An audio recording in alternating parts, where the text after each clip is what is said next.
to hit record and I talk about great stuff in the beginning. Okay, so here's what we got. We got a wrecking ball that weighs 2,500 newtons. Remember, it's talking about its weight there. That's not its mass, right? And it hangs from a cable. Okay, so prior to swinging it, it's pulled back to a 20-degree angle by a second horizontal cable. Okay, we want to find what the tension is in the horizontal cable. Okay, so I would just start with, here's what we got. Oh, I gotta move my keyboard. It's in the way. Okay, I would start with the fact, okay, well, let's just draw a diagram initially. You guys don't have to draw the diagram initially, but sometimes helps me to visualize it, right? So here's what we got initially. And we have the force of gravity, right? Which is going to be its weight, which is 2,500 newtons. So there's not even any mg work to do there, right? And then, so that's what we had initially, and then it's pulled back at a 20-degree angle, okay? With another rope. So something hooks onto it here, right? So after, we get something that pulls on it.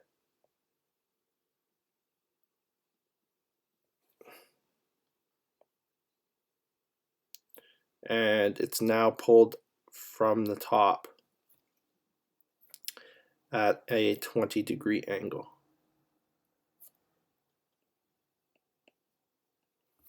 Okay, and we still have this weight acting downward, right?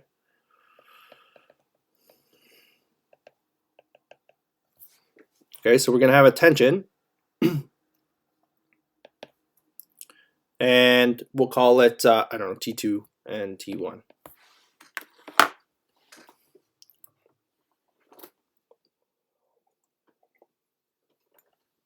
Okay, and the direction of the tensions is going to go something like this.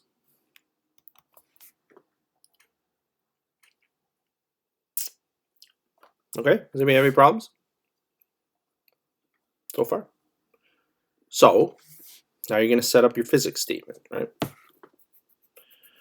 We're going to say sum of the forces, and this is for after, right? So, I don't really care about this anymore. This is the problem I'm trying to solve. So, sum of the forces in the y direction has to equal 0, right? And we also know that the sum of the forces in the x direction has to equal 0 as well, right? Because the object's not moving in that split instant. That looks like a y. Okay? So let's just start breaking stuff down, right? The problem I have right now with this is that it's relative to the vertical. Okay? And so it's not that big of a deal, right? And we know that's not that big of a deal because we dealt with things on an incline where we had angles that were relative to the vertical, right? So it's not that big of a deal, but you know, it's up to you whether or not you guys want to switch it and work with, like if we created a 90-degree triangle, right? You guys can work with this angle if you'd like. Not that big of a deal, right? All it means is, oh boy, today's been a long morning already. Okay, all it means is if I were to like draw my x component here, right? And my y component would be up like this. It just means that the x component here, it's opposite, right? And so whatever I get, it's going to be, this component value is going to be T1 sine theta. And for this one here, for the blue, it's going to be T1 cosine theta because it's beside, it's adjacent, right? Did we have any problems? It's very similar to our incline problem, where like conventionally we always kind of like, we saw relative to the horizontal, sine was always kind of opposite, right? And so it was always kind of the y if it was on the horizontal angle we were working with. And for the x components, it was adjacent. Okay. But this is just, we've seen this already. Okay. It's important to be able to flip back and forth and just know that opposite or sine is always opposite of the angle, right? They can change depending on which angle you're referencing. Okay, and I think we emphasize that quite a bit in grade 10 math as well, right? When I ask you guys to solve for different angles in a triangle. Okay, so here's what we got. If we're looking in the y direction, right? Let's just see what forces we've got in the y direction, and they have to be equal, right? So we're going to have T1. I'll change it back to black here. T1 cosine theta, right? That's going to be positive.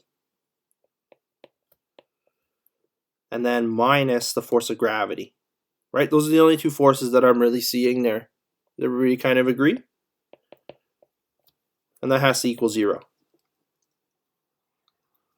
Now we know that number, right? I'm just writing out the physics in algebraic terms, right? And then so, if I was looking to solve for what the tension or T1 could be, right? I could find that if I isolated for it.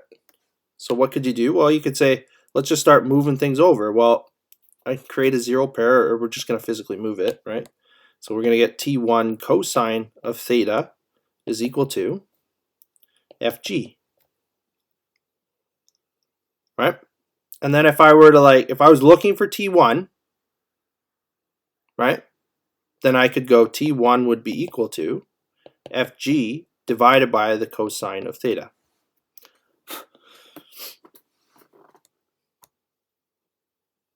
Anyone disagree? Freaking out? I think we're okay so far. I'm going to leave it right here for a sec. I know we could probably do something. What I want to do is show you why I knew to go for T1. And I knew to go for T1 because of what's going to happen in the x, right? So if I look at the sum of the forces in the x direction, I'm going to have a negative T2, right? Negative T2. And then the only other force acting in the x direction is this red one. It's acting in the positive x direction, right? So I can add T1 sine theta.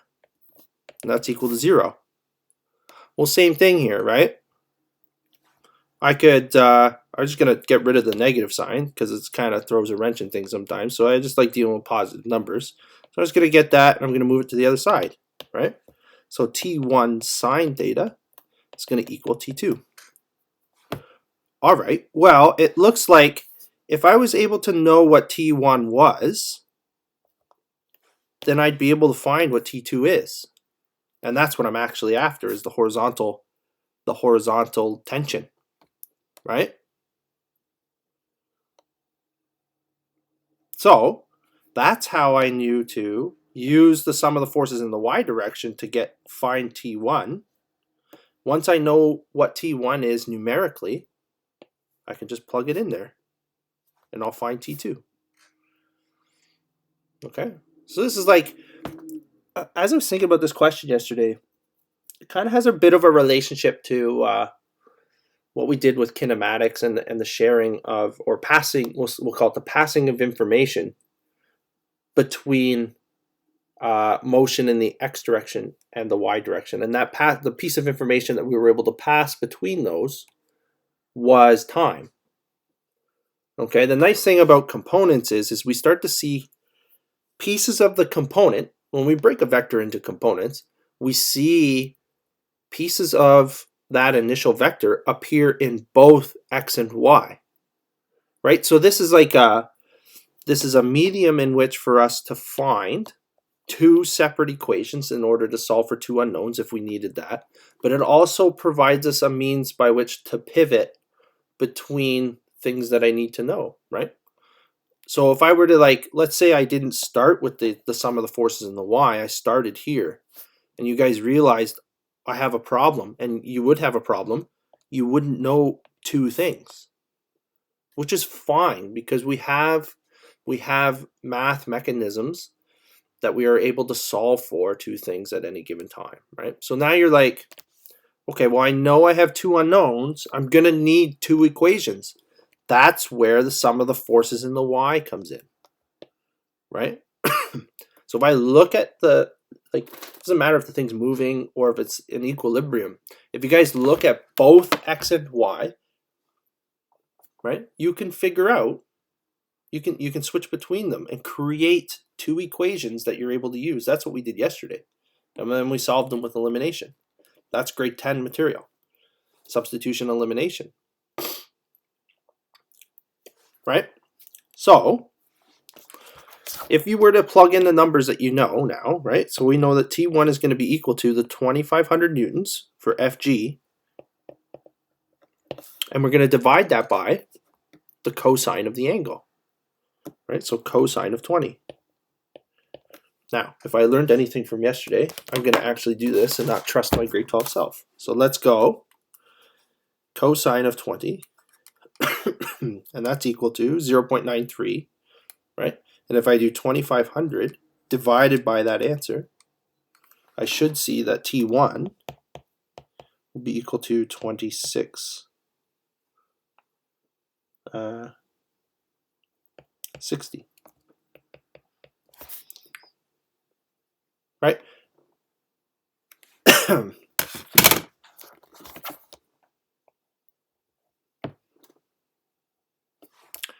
And then, if I take that number and I plug it into there, I should be able to find T2. Right? So we're like, okay, 2660.4 sine 20 is equal to T2. Okay, I'm going to type that in just so we don't make any mistakes. 2660.4 sine 20. 909.9.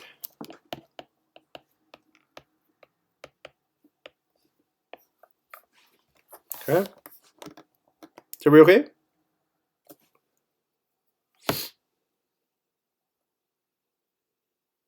That's it, guys. Like, I suppose what I'm trying to emphasize here is the importance of components. I'm just having a quick thought here as to if that's the end of components or not.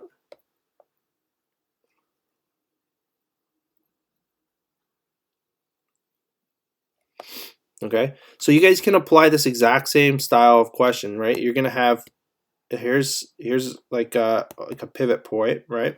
Almost like the wrecking ball, and we have a tension acting in this direction, and a tension acting in this direction, and a tension, I suppose, acting down, right? You guys can figure out, well, we saw how this played out with the cat burglar question. Yeah, Max, I think that's a good point, right? Let me just finish and then I'll talk about that, okay? So you guys are just going to do the same thing here. You could label this T1, T2, and solve. I just want you to solve for each of these. The problem with this one is, what's harder about this question?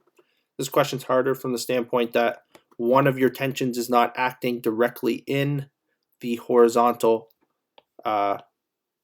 or vertical, directly, parallel or perpendicular to the Cartesian grid. You have something that's acting at an angle, so you need components for both of these. That's the only thing that's made this question more challenging. Okay? I think, Max, by this point, all right, so you guys are going to run through that question, so let's just have a conversation.